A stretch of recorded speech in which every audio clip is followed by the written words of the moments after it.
we need to have a conversation.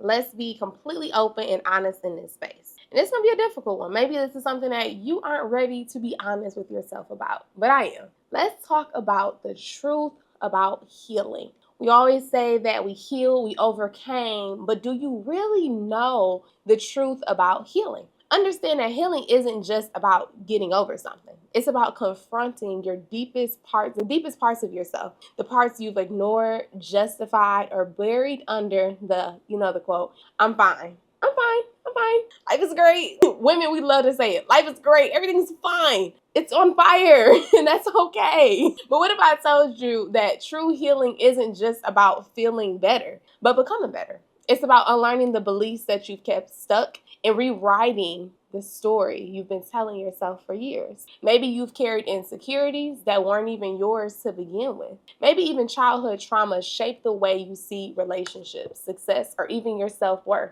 Maybe your body is physically reacting to stress you haven't addressed. Well, no worries. Today we're unlocking the truth about healing, what it really means, and how to recognize when you need it, and the keys to moving forward in a way that brings real, lasting transformation. This is Unlock with Keys, so I got to bring you some keys to unlock. But let's really identify, what does healing really mean? So healing isn't just an emotional process. It's a psychological process. And it's a spiritual journey as well. You see, studies have shown that unresolved emotional trauma can lead to chronic illness, high cortisol levels, which is your stress hormone, and even memory loss. But I want you to also understand this too. Healing can be both loud and silent. Sometimes healing is obvious.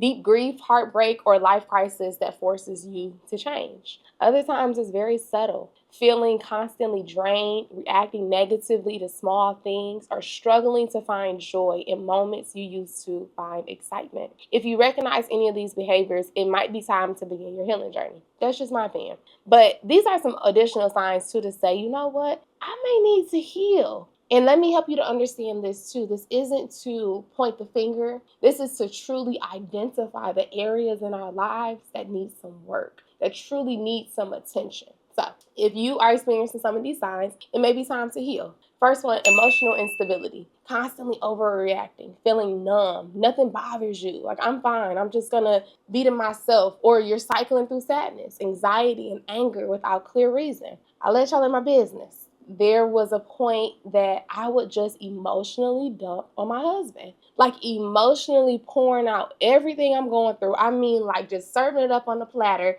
expressing myself. And he's just looking at me like, what am I supposed to do with this? Men are very logical. They're very solution driven. And so when I'm giving him all these emotions, he's like, okay, like he wants to help, but he don't even know where to start.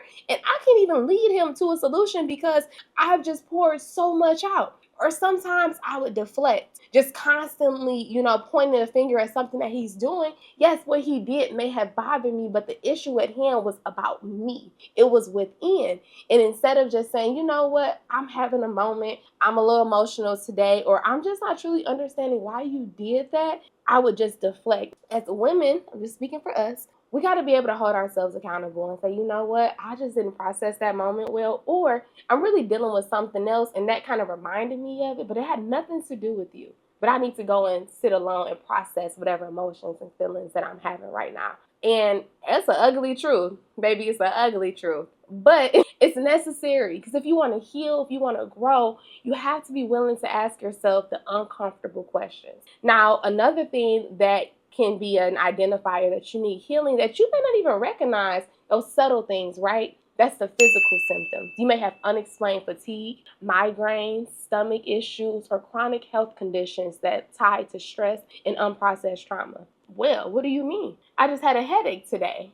Sometimes if you're constantly having these issues, you're constantly finding yourself going to the doctor, you can literally be holding on to stress, to trauma, to unhealed and unresolved problems. And we don't always want to recognize that. Do you know that unforgiveness can cause immediate health issues? stress, causing cancer cells. And we think that it's no big deal. We think that when we constantly replay the scenarios in our head, or when we're constantly talking down about the person that did us wrong, that I'm just getting it out. I'm just expressing myself. No, baby, you're letting trauma build up in you. You're causing health conditions to stir up and fester. But instead, we put excuses on it. And that's just the hard truth. We got to be open and be willing to say, you know what? I haven't truly forgiven this person. So let me do that. And this is a true example when they say forgiveness is not for them, it's for you. You need to be able to move on with your life, but instead we give so many people control over us when we decide to carry on unforgiveness instead of say, you know what, whatever you did to me is about something that you're dealing with within yourself. Unfortunately, I had to be the fall, but it wasn't about me. It wasn't necessarily something that I did. And we got to also be able to identify that within ourselves. So that's another conversation. If you did somebody else wrong, you got to also be able to say, I'm dealing with something within myself. But if you holding on to unforgiveness and it's causing health issues, you got to be able to forgive people and get your power back. And then the last thing too are negative thought patterns. We're constantly having self-doubt, expecting the worst, or struggling to see our worth beyond what we do for others. Raise your hand if that was you. Listen. That was probably one of the biggest things. And that's still, and I'll be honest, that's something that the trigger will come. I have to go through my tools, go through my methods. Don't do that. Know what you were. Don't doubt yourself. Know that God called you. Stop looking for the worst in every situation that's turning out really well. Stop doing that. Know that you deserve it. I had to go through these different scenarios and moments to really remind myself of who God called me to be and see myself in that way. The negative patterns weren't getting me anywhere. Being pessimistic didn't let me see the opportunity in this situation. Thinking that everything is against me didn't help me see that God was trying to heal and to grow me. So understanding this, know your worth. Identify if you are constantly having conversations of self-doubt, if you're always thinking negative, okay? So now I attacked y'all a little bit. That's okay. We in this together, okay? But I'm going to give you 3 keys to unlock healing. So the first key, identify the story you're telling yourself. What have you believed about yourself that may not be true? What experiences have shaped these beliefs? Start asking yourself these tough questions. When you can identify the story, you can identify the lie. Okay? Second, this is going to be the rattled one. But hold yourself accountable. Okay?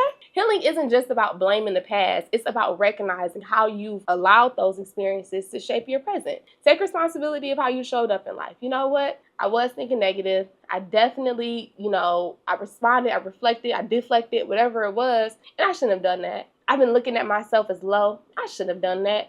God, I've been stomping on the creation that you made in me. I shouldn't have done that. Just hold yourself accountable so that you can take the necessary steps to move forward. And the last key, my favorite key, take your power back. My sister-in-law tells me that all the time.